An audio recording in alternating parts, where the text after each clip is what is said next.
ปนหรือออก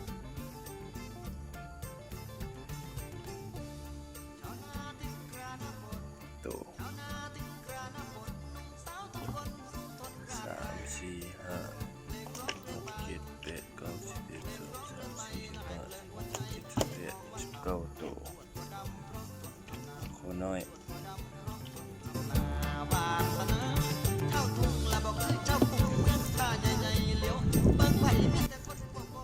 คนอยู่หลาย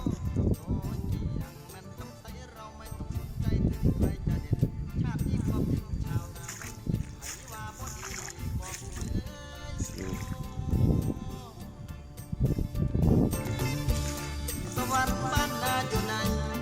สวรรค์บ้านนาอยู่ไหนไม่รู้อะไรใครมองไม่เห็นยังหลายก็ซื้อ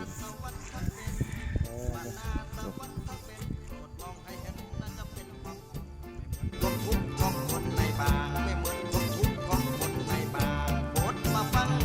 ผมว่านะสวรรค์บ้านนาเป็นป่าปลอดโปร่งเดินตามท้องฟังเสียงกบเขียนห้อง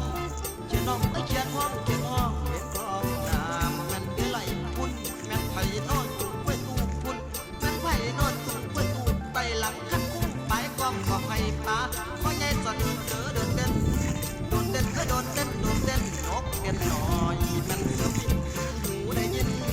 ทุกดูนกเขาขันคู่อยู่คนกด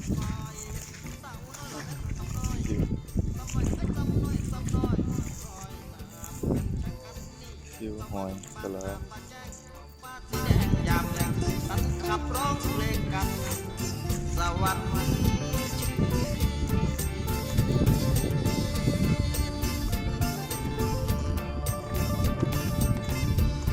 สวรรค์บ้านนาอยู่ไหนสวรรค์บ้านนาอยู่ไหนไม่รู้อะไรใครมองไม่เห็นบ้านนาสวรรค์ทั้งเป็นบ้านนาสวรรค์ทั้งเป็นโปรดมองให้เห็นน่าจะเป็นอันนี้ปลาสโลของคนในบ้าน ไข่ปลาขึ้นเสริมสโลมีต่างน้ำคงเดินตามท้องฟังเสียงกบเขียนห้อง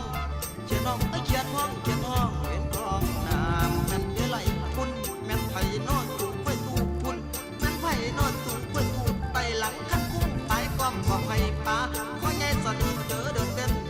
โดนเต้นโดนเต้นโดนเต้นนกเก็นหน่อยแม่นเสือบินหูได้ยินทุกดูนกเขาขันคู่อยู่คนบนคอยเห็นผู้สาวน้อยละแม่นสำน้อย